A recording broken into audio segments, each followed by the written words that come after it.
Mind and consciousness. Mind depends on brain.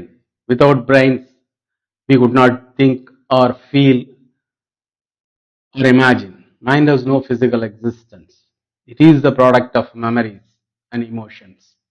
Consciousness is the energy, the life force which drives the body and mind.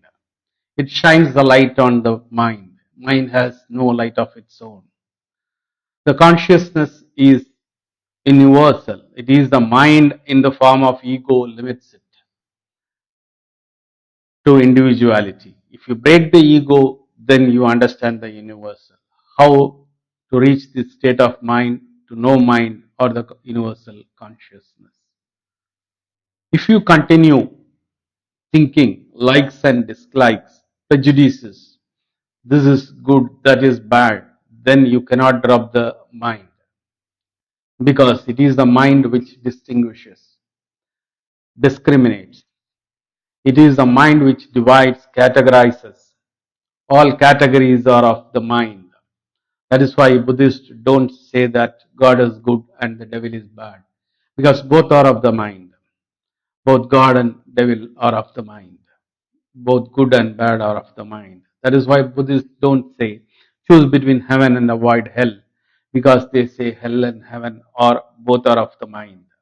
Drop the whole mind, and by dropping of the mind, all distinctions are dropped. Then you are in a deep, undiscriminating reality. That is what truth is.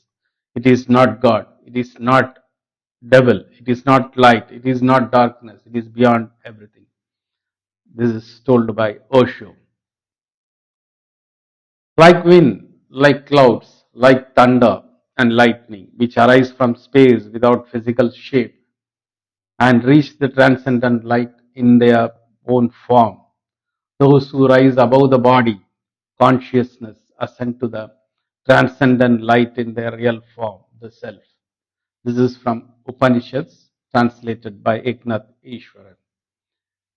Zen, the quantum leap from mind to no mind.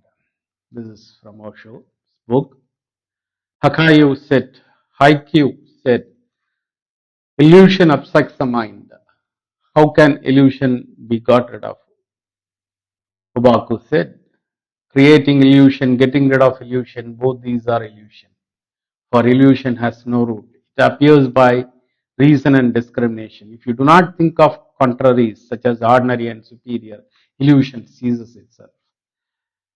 That is how you can get rid of it.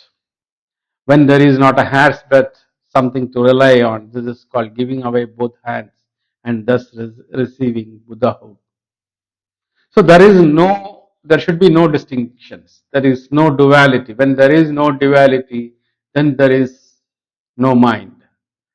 When there is no translation, then there is no mind. When there is no discrimination, there is no mind. Mind is transmitted by mind. If the mind is transmitted, why do you say there is no such thing as mind? Not receiving the law is called transmission of the mind. If you understand what this mind is, this is no mind, no law.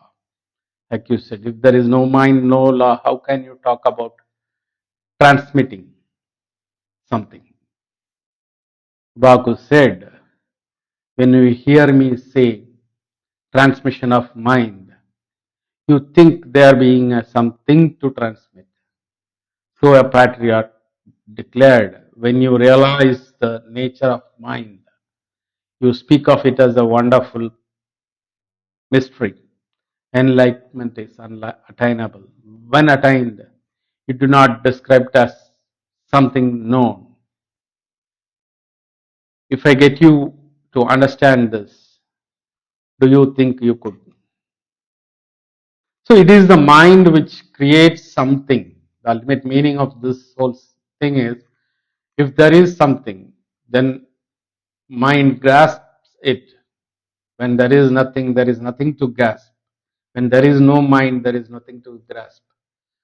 So mind creates the things, substances.